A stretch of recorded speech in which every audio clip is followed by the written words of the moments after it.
Oi, bem-vindo ao Adorescente. Hora de sentarmos juntos no grupo de adoradores determinados para o bem. E essa semana, nosso bate-papo vai estar registrado com base, olha só, na sua Bíblia, em 1 Samuel, capítulo 2. É do verso 12 em diante, que é o texto base, né, para nossa leitura, para nossa conversa e para o nosso aprendizado, que esse é o principal objetivo, a gente tirar da Bíblia lições práticas, afinal de contas, foi por isso que Deus deixou escritos os seus mandamentos, né? A Bíblia inteira é lei para nossa própria vida, para nossa própria saúde, para nossa própria existência, faz bem em todos os aspectos. Vale a pena quem segue, não é? E ó, hoje nós vamos conversar um pouquinho a respeito do título geral, que é Rapazes Maus. Pois é, minha gente, o texto-chave, 1 Samuel 2, o versinho 12. Durante a semana ainda vou falar sobre esse verso, mas hoje deixa eu sintetizar o que é a história dessa semana. Bom, nós já conversamos a semana passada sobre o nascimento de Samuel, né? Sobre o cuidado da sua mãe, o quanto Ana desejou ter esse filhinho, e Deus abençoou com mais filhos, inclusive, e ela dedicou Samuel totalmente para Deus. E esse foi o último juiz de Israel, Samuel. Mas enquanto Samuel ainda crescia, né, preparado por Deus para assumir essa magistratura, vamos dizer assim, na época dos juízes da Bíblia, quem era sacerdote e juiz era Eli.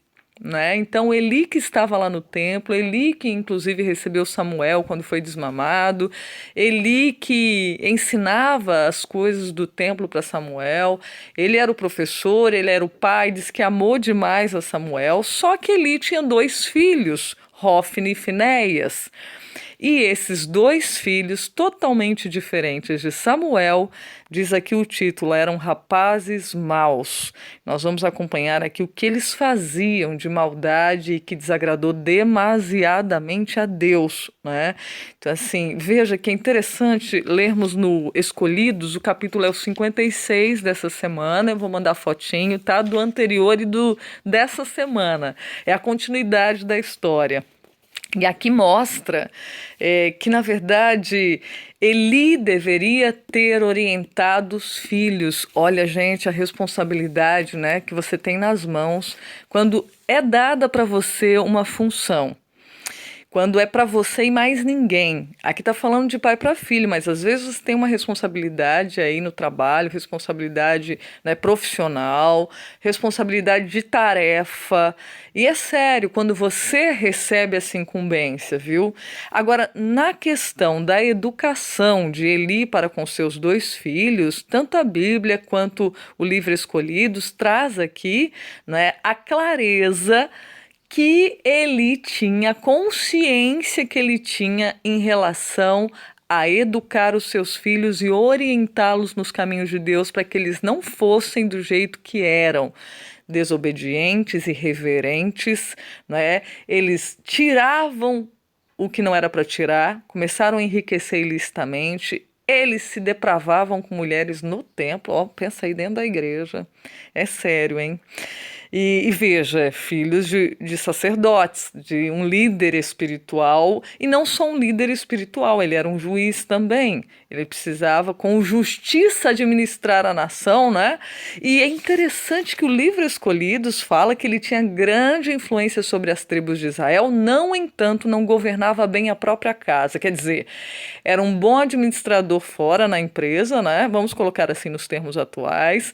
Era um excelente pastor ou padre, vamos colocar aqui no nível religioso, mas dentro de casa não era nada disso, nem sacerdote adequadamente, e nem um bom governante, nem um bom administrador, nem um bom professor. Tem muita gente que é assim, né? Uma beleza para fora, dentro de casa é o oposto. Veja que Deus ele faz a gente prestar atenção nessas histórias para tirar lição prática para a vida da gente. Tem gente que é uma bondade incrível, uma educação, uma fineza para com as pessoas de fora. Mas dentro de casa é uma grosseria, uma estupidez, não tem nada a ver.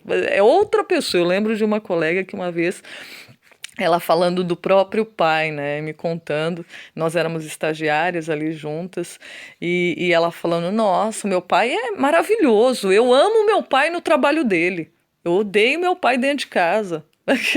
No trabalho, eu gosto até de ir no trabalho dele ver como ele trata as pessoas, como ele age, mas dentro de casa você não acredita que é a mesma pessoa. Tristeza, né?